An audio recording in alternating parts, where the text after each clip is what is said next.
Years ago, I was working at a church in Santa Rosa, California, and I was kind of bouncing around between every environment or every part of the church, trying to learn it, optimize where I could, systematize where I could, and then release that to somebody else where I could. And, something that's always interested me is sort of digital assets and digital things. And at the time, Foursquare was a big thing. You remember that? Foursquare, people could like check into different places.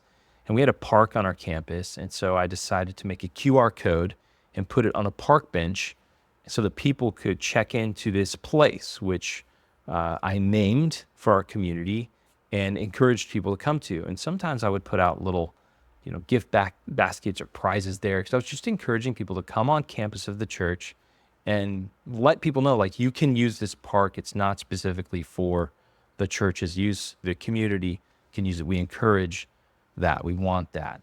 And so I was always interested in those things. One of the things at the same time that I learned about was Google Alerts. And I don't know if you know this, but you can go to, I think it's alerts.google.com or something like that. If you just search it up, you'll find it. And you can set up with your Google account to receive alerts about keywords, terms, companies, whatever you want. So I decided to set up a Google alert for our pastor's name and our church's name. And so I would get a summary of anything that anyone ever said online about us in a blog or an article or whatever. And it would give me an opportunity to respond to those people or reach out to those people and have conversations with those people, regardless of if it was positive or negative. Example, it was a neighborhood church. The parking was pretty crazy. So we had, on Sundays, a lot of people had to park on the street. And there was a neighbor who posted somewhere on social media about how much they disliked our church because on Sundays they would park on the street. And meanwhile, in our main lot, we had a few visitor spots. So I was able to reach out to this person who was disgruntled with the church and say, hey, so sorry that it's a nuisance to you. Parking's kind of a bear around here, but we do have a few guest parking spots in our main lot. If feel free, like if you need, and it was only like 30 or 40 more feet for them to walk. If you need to use those spots because we have used the street parking in front of your place, feel free. Like you don't even have to come to our church ever or anything. Like no one's going to tow you. So if you want to park there, you go ahead and park there. And so that's an example of how we utilize Google Alerts.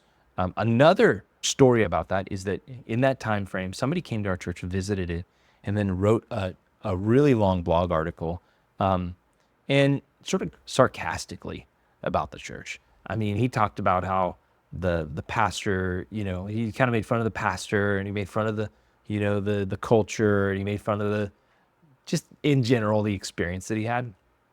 And I genuinely thought it was a little funny. Like he wrote it in kind of a snarky, funny, bent. And I could tell that he had some sort of church history in the way that he wrote that. So I just reached out to him. I just found his email on his website and said, hey, let's take you to lunch. Like I want to learn about your experience, just learn from you and see if we can grow from this. And he said, oh, okay. So I took him to lunch.